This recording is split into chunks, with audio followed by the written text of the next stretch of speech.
ముళ్ళును ముళ్ళుతోనే తీయాలి అన్నట్టు దాడిని దాడితోనే ఎదుర్కొని తీరుతామంటుండు బీఆర్ఎస్ పార్టీ లీడర్ కము హుజురాబాద్ ఎమ్మెల్యే పాడి కౌశిక్ రెడ్డి సారు.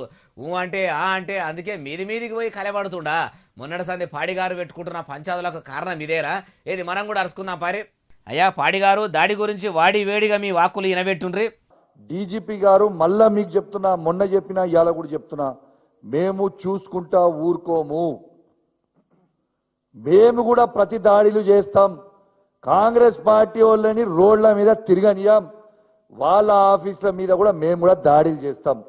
అంటే కాంగ్రెస్ పార్టీ ఆఫీసుల మీదకి కయ్యానికి పోయి దాడి చేస్తామని పోలీసు పెద్దసారికే చెప్తున్నాడంటే పోతారా అంటే పోయేటట్టే ఉన్నారట.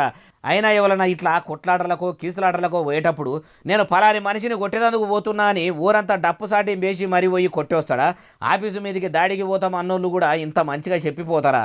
మొన్నటికి మొన్న బీజేపీ వాళ్ళ ఆఫీసు మీద కాంగ్రెస్ వాళ్ళ ఆఫీసు గాంధీ భవన్ మీద బీజేపీ వాళ్ళు దాడులు చేస్తే ఏమాయ్ పోలీసులు లాఠీలకు పని చెప్పే కాడికి వచ్చే కౌశిక్ రెడ్డి సారు మాటలు పట్టుకొని కార్యకర్తలు కూడా ఎగబడి కాంగ్రెస్ ఆఫీసుల మీద దాడి చేస్తే పోలీసుల చేతుల్లో పొట్టు అయ్యే కాడికి వస్తుందేమో. అయినా ఏమన్నా ఎదుర్కోవాలంటే న్యాయంగా ఎదుర్కోవాలి కానీ ఇట్లా కొట్లాడలకు పోతామని సీదా పోలీసు పెబ్బకే చెప్పుడు ఏందో. ఇదేనా కారు పార్టీ వాళ్లకు కేసీఆర్ సార్ నేర్పిన క్రమశిక్షణ అంటుర్రు ఈ ముచ్చటిన్నోళ్ళు.